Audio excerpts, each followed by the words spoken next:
What's up, you guys? Your girl G here. Welcome back to my channel. Appreciate you for tuning in. We are going to try and play catch up, you guys. I have been MIA for a little bit. I've been having some family come in from out of town, so I've been super busy with that. And so I'm just right now going to play catch up, so I'm going to keep it short and sweet. Let's go ahead and get to Real Housewives of Atlanta. I really want to knock this out because I missed reviewing last week. So, and I feel like I want to talk about some stuff this episode, for certainly to get into. I literally only watched the episode like 1.5 times, so if I miss anything, I apologize. But overall, I think we're just gonna talk about it, get to the gist of it, because yeah, like I said, there's a couple of things I want to touch on. So I think actually, what did we open up this episode with? Wasn't it like Marlo or something? It was either Marlo with the kids or Sanya. No, I think Sanya went over to Kenya's house. I think that's what it was. So, oh no, Sheree. That's what it was, Sheree. So we opened up with Sheree's daughter. Sheree's daughter, y'all know, has the little podcast. It's almost like a Horrible Decisions meets Lip Service meets, just real, it's just, kind of like sex lifestyle podcast. And to me, that would be hella weird. I'm sorry. I cannot imagine having a podcast talking about, my inner workings and me hopping on the dick and doing a full split in front of my mom. I just couldn't do it. So she's like, oh, yeah, the infamous Sheree Whitfield in here, let this be known that this is my mother. And then she cuts to, so sex position of the day. And it was like, well, dang. And it's just kind of like, that is really awkward. Could y'all do that? Or do you have that type of relationship with your parent that you talk about like, sex freely, or you talk about like relationships and stuff like that freely? Because I never had that and never do it. Like now, I wouldn't even dare talk about that with my mother. Ooh, the thought of it makes me cringe. Ooh. Jot down in the comments, do you have that type of relationship like with your parents that y'all are very open like that? But nonetheless, in the midst of talking about some landslide sex position, she gets an update from the blogs, alert. Sheree Whitfield's ex Tyrone releasing a tell-all / book or something like that. And of course Sheree's like, this nigga, like, she's just like, he broke and needed some money. And it's kind of like, girl, how did everybody know this was how it's going to end but you? Like, we've seen this story time and time again, but you hoes always think you're going to be different. Like, see, a wise person learns from other people's mistakes. See, I'm not the type of person to see other people, going through a situation and be like, you know what? Let me sign right on up to get on this shit show of a ride. Like, let me do that. No. So now here it is. He's sitting here releasing stuff basically about the moment how, he didn't want to film on the show and they were trying to get me to I was going to get arrested, trying to film with Sheree, because he was talking about the scene where he would have met her in Philadelphia, but she came to you, my nigga. She came to you. That way you wouldn't have been outside the, the zones of your reach since you all on paper. Like, Sheree, you got all of this and you selling for a nigga that's on paper that the government keeps track of. Like, not like how we just got social security cards. They keep track of that nigga literally by anklet. Like, I just was kind of like lost. Like, how do women do this to themselves? But that need for a man be superseding the common consent sometimes. But Sheree at this point was like disgusted, and so is everybody else. Crook, scammer, fraudulent, all of the above. How did you think he wasn't gonna be able to finesse you and scam you? Okay, he done scammed you out the money and the draws. So moving on. Then we see Sanya go over to Kenya's house. This is the first time she's been to Moore Manor. It definitely has came on up, because when we first saw Moore Manor, look at a little sketch there, but it was looking a little sketch, Kenya. But now it's furnished and looks really good. Nice kind of modern home. And so Sanya comes over and basically just kind of chit chat, catching up. Candy calls basically to fill them in on the dude that basically tried to hop the fence. I don't know what he thought he was gonna do. He said he was related to T.I. or something, was gonna make a song. People is crazy out here. You gotta be careful, because you never know when the one person is gonna be psycho, when the one person's gonna goddamn flip a lid, who's gonna switch, you gonna be all snapped. You don't never know. So yeah, Sanya's over there talking to Kenya, and essentially she's checking on her after the whole drop it with Drew, facade. One, they start addressing Kenya and Marlo. Kenya at this point is sick of Marlo, and honestly, a lot of people at this point are kind of sick of Marlo, because it's obvious. Like, yes, drama needs to be started on the show, but at least let the drama be something that actually doesn't seem forced. Like, let it be valid, the reason you're starting fights for, or the reasons you're doing low blows, or the reasons, like, Marlo's just been doing shit to Kenya, thinking that she's the old Kenya that's gonna go back and forth with her. But Kenya has grown, Marlo. Like, she's not gonna do this back and forth shit with you no more. And you're trying to pull her into it, and Kenya's like, I'm not doing it no more. Like, if you say we're gonna be friends, like, really be my friend, and you're not. Like, and she's constantly attacking her for Mark. And it's like, girl, them reads is old, late, tied, delayed, and through. Shout out to Terrence. Like, we've had those reads when it came to Mark. We knew he was ain't shit, but now it's like, we need to find something else, okay? We need new content. And so basically Kenya at this point is like, I know who Marlo is, so I'm gonna have to see that bitch from a distance, okay? Shout out Medea. From a distance. If y'all hear a kid in the back, that's my niece Naomi. Y'all, we call her Tasmanian Devil. That should explain it. That right there, Tasmanian Devil, Honey Badger, Bam Bam. She got all them nicknames for good reason. She's a leap year baby, so the stars have a line, and that little heifer crazy, she like to fight, and she too. That's all I'm saying. So if you hear a little, you know, craziness in the back, that's her. So then they get to Sanya and the Drew situation. Sanya, you and Drew are pissing me off because y'all are beefing with each other, and it's like y'all have a reason to beef, but not really. Like it just seems so forced. And Sanya, you keep trying to have a moment. I'm a 4-time Olympic gold medalist. Like, it was just kind of like, how many times did you practice that shit in the mirror? You know, like, it was just kind of like, she's mad at Drew for the whole situation about, I guess, the advice about the baby. She got onto her about something, and then she's not fucking with the facade of dropping with Drew. Like, girl, it wasn't even making any sense when you first explained it. You were trying to, like, push it off as if it was your own.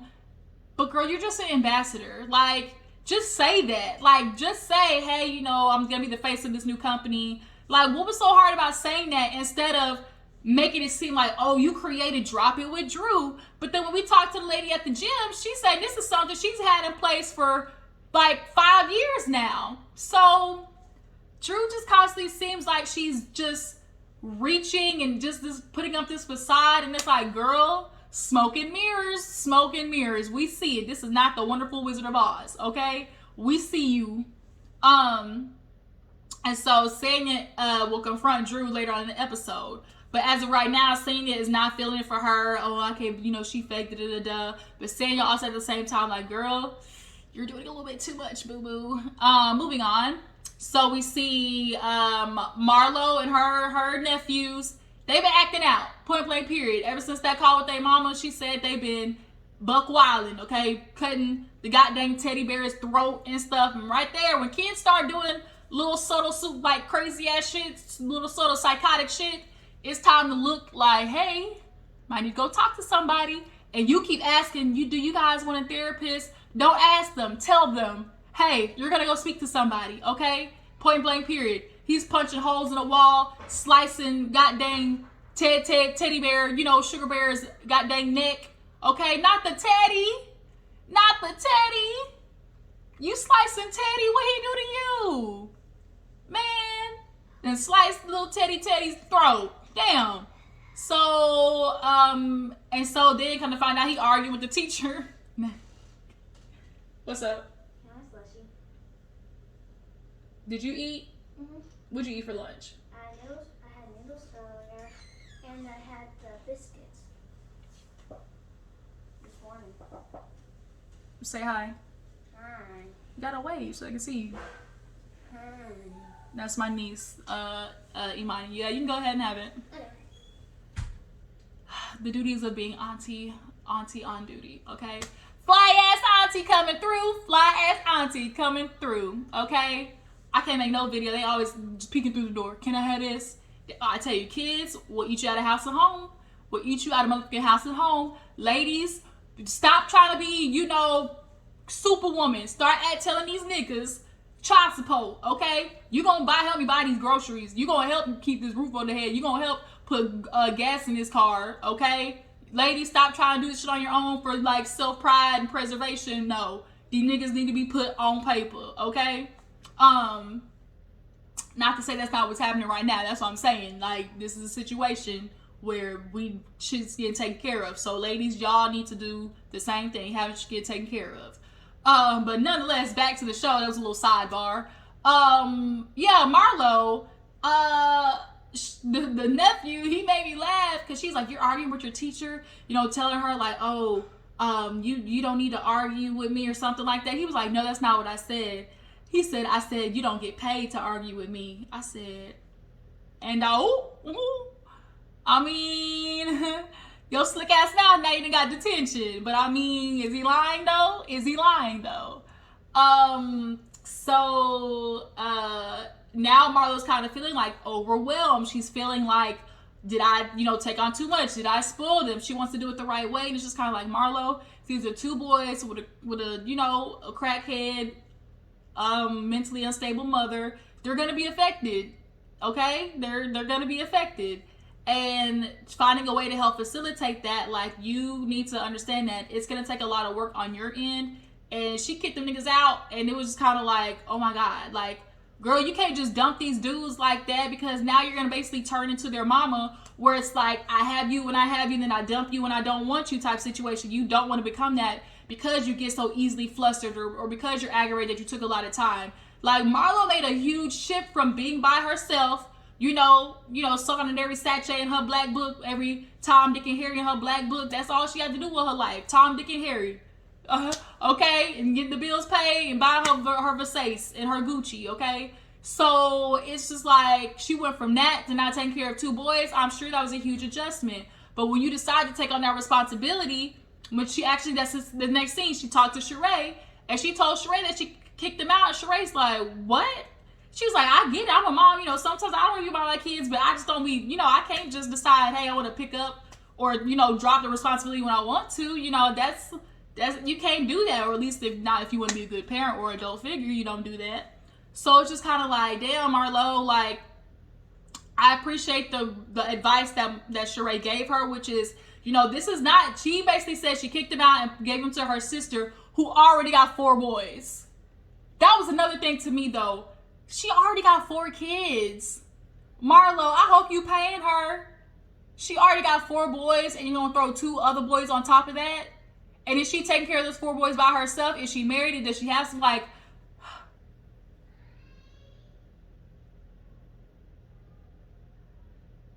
I just couldn't. Now she got 6 kids over there. Girl, Marlo, your selfish ass. But that's what she's been used to, being selfish. And so, like I said, I appreciate Sheree giving her the, hey, just like it's, 30 days for the boys to try to get their shit together, you need to get your shit together too. You need to be thinking of how you're going to improve, what boundaries you're going to put in place, what rules you're going to have, what type of system. Like, you got to work on yourself too. And I need a lot of adult figures, a lot of parents, or whoever guardian is of a child, like, just like they are in a growth process and building and trying to figure out how to maneuver life, you need to be able to adjust and work on yourself as well.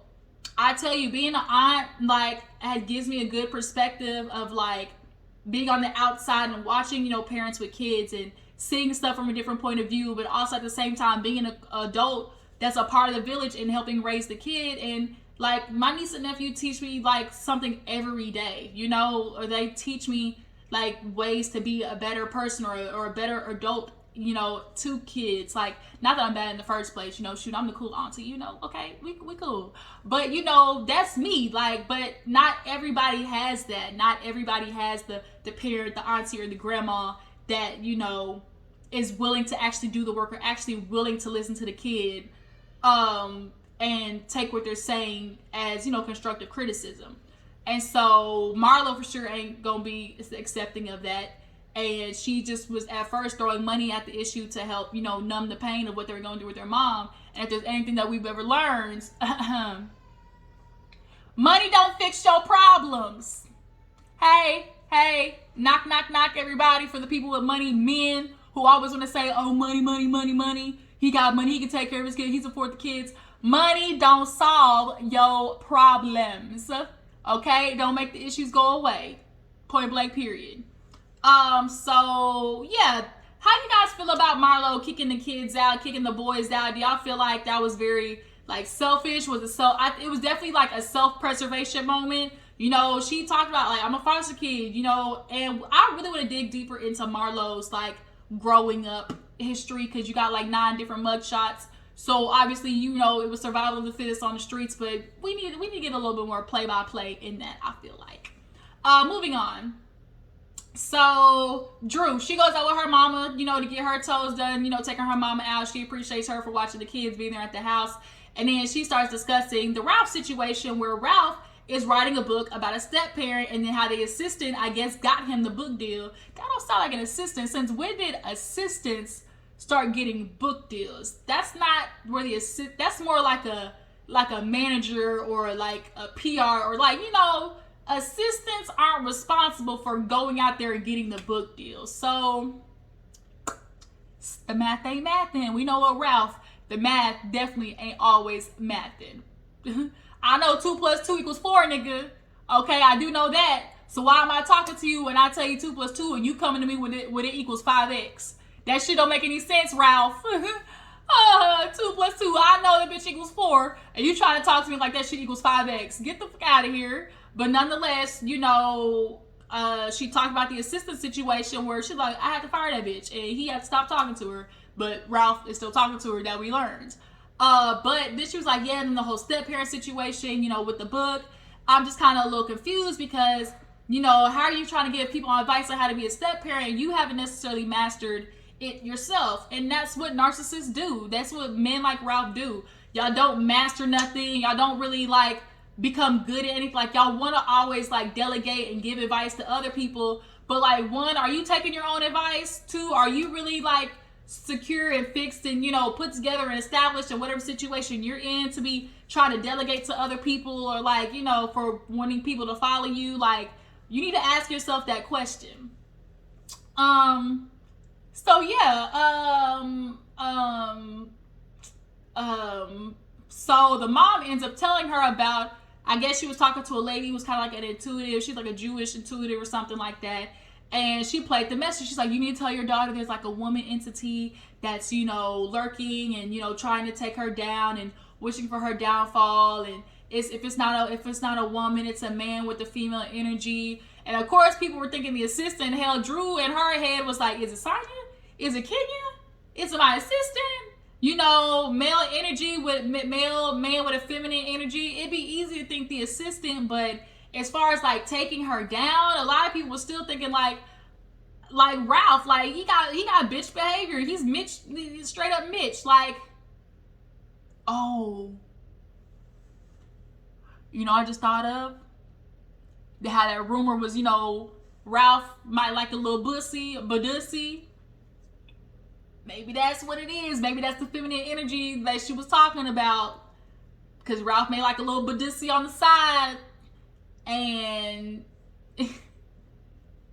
that could be it. That could be it. Y'all drop down in the comments. Who do you think the prophecy lady was talking about?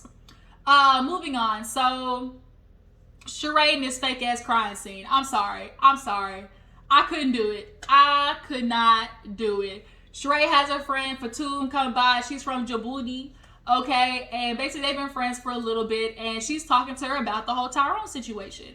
She's like, oh my God, I can't believe I let myself get away, like, you know, get carried away. Like, I was ready to plan my life with somebody. Like, I just wanted to be with somebody. And it's like, Sheree, like, I hate when women get into a situation knowing what the outcome could be and what the outcome most likely would be. And then when that outcome happens, being sad about it. You knew that was a risk going into the situation. Sheree, you knew get with a freaking scammer, prison head scammer. You didn't think it was potential for that to end up bad? He lies for a living. He's fraudulent for a living. And then we know when niggas is in prison, they keep a little woman on the side and tell her sweet nothings through the phone and fill her head with all these motherfucking ideas of what the future can be. Knowing good God well they can't keep up with that future. Sheree, you are literally living in like a 15,000, 20,000 square foot house. How's Tyrone gonna take care of that? When you smart and you do criminal behavior, especially when it comes to money, you know your ass definitely should be create a goddamn secret account in somebody else's name, or take that cash out and put it in a hole in the motherfucking ground somewhere. See, people ain't smart criminals. Y'all just really some dumb motherfuckers these days when you become the criminals. Y'all get away with a PPP lick, get away with robbing ATMs, and start rapping about it. Niggas. Like, I just don't get it. But now you mad, oh my god, he played me, and then she started this fake, I'm sorry. I don't doubt by any means that Sheree is hurt, feeling played, or, you know, upset that she let herself go through this. Because she did put all her energy into him, and she, by Sheree, was put in the dirt, in the dust, okay? And so your time and energy was not dedicated to you. And so, it's like, this damn cry took me out to, she did, and she wasn't even looking at the camera. She was like, I feel so stupid, and it's just, I can't believe I let myself get away with this. And she kept her head turned like this, and I immediately thought of Kevin Hart when he was like, we see you, grandma, where he's like, the grandma will pass out, and then look up. Like, that's how I felt like Sheree was doing. She was over here, it's so stupid. She peeking through like this. Like, girl, she going in the other room and stuff. I just. Okay, Sheree. She needed a storyline for the season, and Tyrone was it. Point blank, period. But it's like, girl, I think you hurt, but you ain't that hurt. To me, if you ask me. Y'all drop down in the comments. Y'all feel like that scene was real? I feel like she definitely was upset about it. I'm not denying that, but you're not Viola Davis. You're not. That scene, I'm sorry, was so not it. But okay, Sheree. And then she sat down with her friend. Why did you bitches should have told me? Why didn't nobody tell me? And it's like, no, girl, everybody told you. Hell, he told you his life stories. You had all the stats of this man.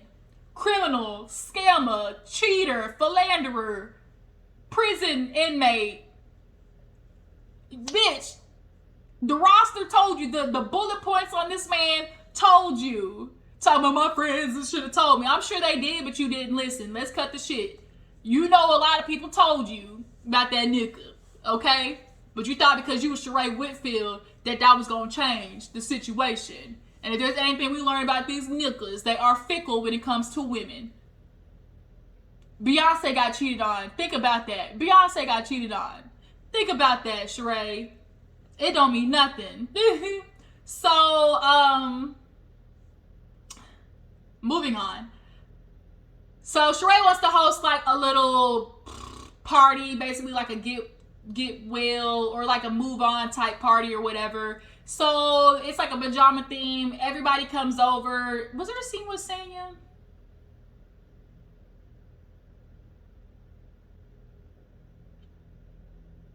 No. Yeah, so everybody comes over, had their cute little pajama outfit on. It was like the naked painting or whatever. So everybody's doing their painting, got dicks and stuff everywhere. It almost reminds me of Married to Medicine. And then remember when that viral video happened when that girl sucked old dude off at the paint party? I immediately thought, I don't know if y'all remember that. How many of y'all, drop down in the comments and many of y'all remember that viral video of that woman? She was giving that nigga straight up head in front of everybody at the paint and sip. Somebody said, hey, if I was your friend, bitch, I would have just popped that dick out your mouth and be like, bitch, go. I ain't gonna let you look like this. That was tragic. So yeah, it was nice and fun. Everybody sits down. Kenya is getting lit. We ain't never seen Kenya like this. I think Kenya been stressing her ass off about Mark. Bitch, I got the nanny for the night. It's time to let loose. Let loose. Let loose, okay? Blame it on the alcohol, okay? So everybody's sitting down, and they were doing kind of like a yes queen. Everybody's going to go around and say something positive. We get to Drew. I want to say it's good. You know, I love some of you ladies, you know.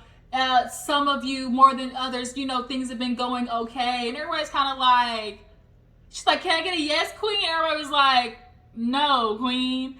And she's like, they're like, you can't say nothing nice. So they're like, we'll come back to you. We go right back to Drew. The bitch says the same exact thing again, essentially.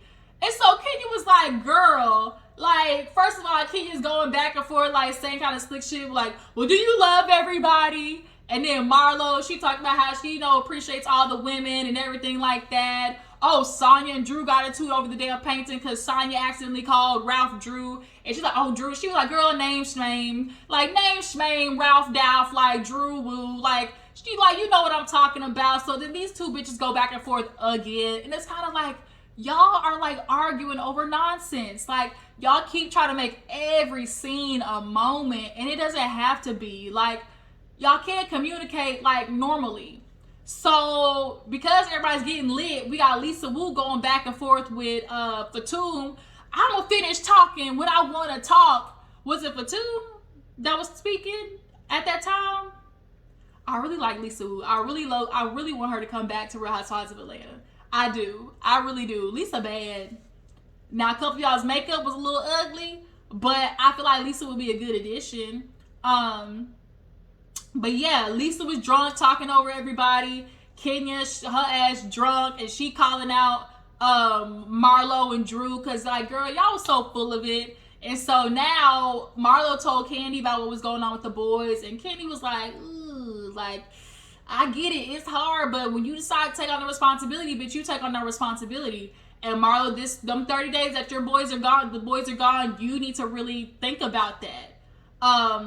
And so they get back to the table. The girl, she wants to do the coochie essence because we need to sage that devil dick energy out of here, okay? That's what we need to do. So they the way they cut the scene and everything, everybody was drunk and dancing and the smoke going up in the air and going hoo ha ha, hoo ha ha.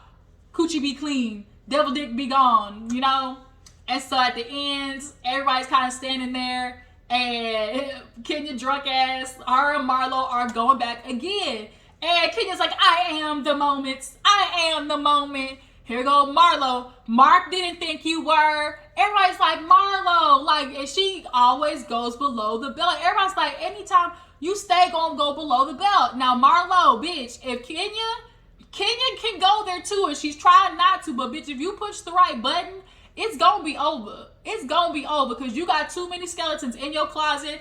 I can read you the fuck down literally in 2 minutes and run off 8 points, bitch, why you gonna have issues. Your ass gonna be depressed back home, crying in your Louis Vuitton slippers, okay? If you don't cut it the fuck out. And so she was like, I need a break. Let's go to Blue Ridge or something like that. So I guess next week will be the trip. But that was Real Housewives of Atlanta, y'all. Y'all tell me what you think. How you guys feel about Marlo this season? Did she deliver with the peach that y'all thought she would, like she thought she would? How do you guys feel if Lisa Wu were to come? Oh, Sheree called Drew out over that rumor situation because Drew was not trying to take accountability for the fact that, girl, you are worried about Sheree saying something when Sheree had that information and never told nobody.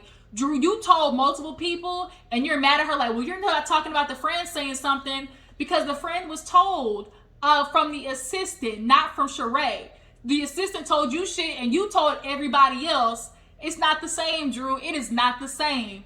Drew is full of shit to me. Nobody's believing the dropping with Drew bullshit. And Sanya is kind of annoying me a little bit. But y'all, that's it. I appreciate y'all for tuning in. Y'all stay tuned for further reviews.